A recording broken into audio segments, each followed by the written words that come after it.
네, 비하인드 뉴스 시작하겠습니다. 정치부 이성대 기자 나와 있습니다. 시작할까요?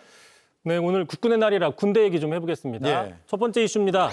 부대 열중 쉬어. 예. 자, 대통령 군 통수권자죠. 그래서 역대 대통령들마다 국군의 날이면 군 장병들 앞에서 기념사를 해왔습니다. 자, 이 연설을 하기 전에 하는 구호가 바로 부대 열중 쉬어입니다.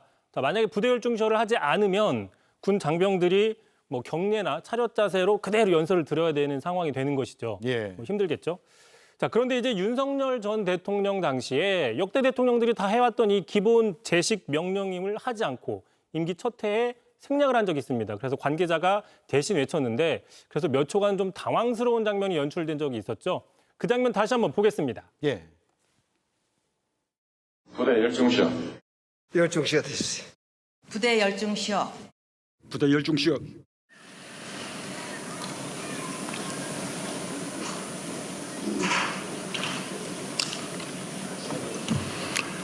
부대 열중 쉬어.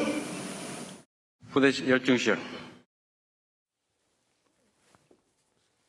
예. 다시 봐도 당황스러운 그 장면인데 군 통수권자에게는 기본 중에 기본일 텐데 왜 저랬을까요? 네, 그렇습니다. 일단 앞서서 이명박 전 대통령도 윤 전 대통령처럼 병역을 미필 했었죠. 예. 그러다 보니까 당시 그 총기 소지법 착각을 해서 이런 예. 사진들이 큰 논란이 된 적도 이 있었습니다. 사진까지 소환했군요. 그렇습니다. 자, 그런데 이런 이 전 대통령도 윤 전 대통령과 달리 아까 보신 것처럼 부대 열중 쉬어 명령을 내렸었죠. 자, 이 때문에 윤 전 대통령의 어떤 실수라기보다는 성의의 문제 아니냐 이런 지적이 나오고 있는 겁니다. 예. 자, 실제로 윤 전 대통령은 임기 2년차 때도 명령을 내리지 않았습니다. 그리고 임기 3년차 지난해죠. 자, 지난해는 명령을 내리긴 했지만 앞서 두 번의 경험 때문에 뭔가 염려를 했던 때문인지 행사 관계자가 같이 구령을 하면서 윤 전 대통령과 목소리가 또 겹치는 해프닝이 발생한 적이 있었습니다. 예, 부대 열중 쉬어 이게 어렵지도 않고 많이 우리가 보고 듣는 명령인데 임기 내내 이게 문제가 됐네요.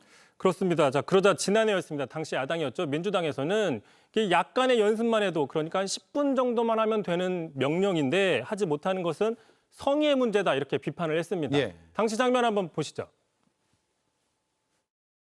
부대 열중 시어가 지금 올해까지 3번인데 딱 박자가 맞춘다든가 이런 것들이 안 되고 사실은 조마조마하건데 대통령님은 이런 거 예행 연습 안 합니까? 대통령님께서 네. 부대 열중 시어를 하셨는데 그 전에 사회자가 먼저 인터셉트해서 그러니까 하는 사회자 바람에 자, 결국 국군의 날 시가행진은 2년 연속 크게 했었는데 정작 그 군대를 통솔하는 기본 명령에는 소홀한 게 아니냐 이런 지적이 나온 겁니다. 예.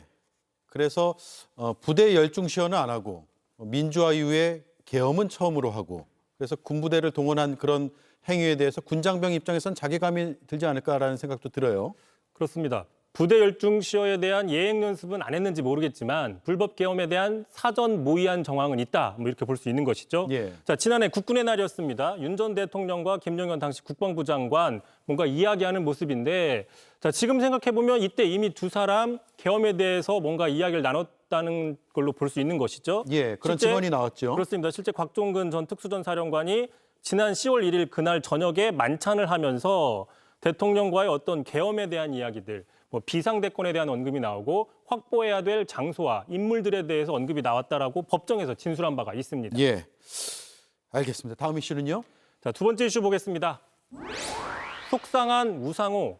자, 우상호 정무수석이 참모로서 대통령이 스포트라이트가 받기를 바라는데 그렇지 않은 것 같아서 속상하다 이렇게 심경을 토로했습니다. 예. 특히 그 원인 중에 하나로 여당과의 어떤 일정 문제를 들었는데 그래서 눈길을 끌었는데 직접 들어보시죠.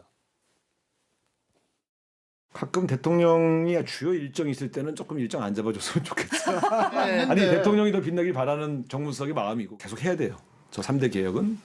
근데 날짜를 좀 잘 잡아줬으면 좋겠어.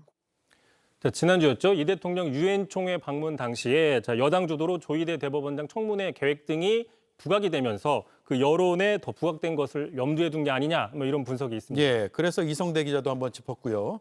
지금 집권 초기고 또 이른바 대통령의 시간이고 그래서 대통령이 부각이 돼야 되는데 대통령보다 여당 내 상황이 더 이목을 집중시키는 그런 상황, 이런 우려겠죠? 그렇습니다. 특히 이번에 대통령실 인사로 정무수석실이 확대 개편이 됐습니다. 자, 비중이 커진 우상호 수석이 그래서 교통정리에 나선 게 아니냐 이런 분석도 있고요. 예. 다만 일단 본인은 자신의 실세가 아니다 선을 긋고 있습니다. 자, 말 나온 김에 마침 이 실세 논란, 김현지 지금 부속실장 논란이 나오고 있는데 대통령실에서는 국회에서 부르면 100% 출석하겠다라고 이야기를 하면서 다만 김현지 실장이 아니라 실세는 강훈식 비서실장이다라고도 확인을 했습니다. 예, 우상호 정무수석이 대통령실의 실세는 강훈식 비서실장이다. 알겠습니다. 강훈식 비서실장을 내일 뉴스룸에서 인터뷰를 하기로 돼 있는데 아, 실세를 만나시는군요. 예, 실세인지 아닌지 질문을 꼭 하겠습니다. 잘 들었습니다. 이성대 기자였습니다.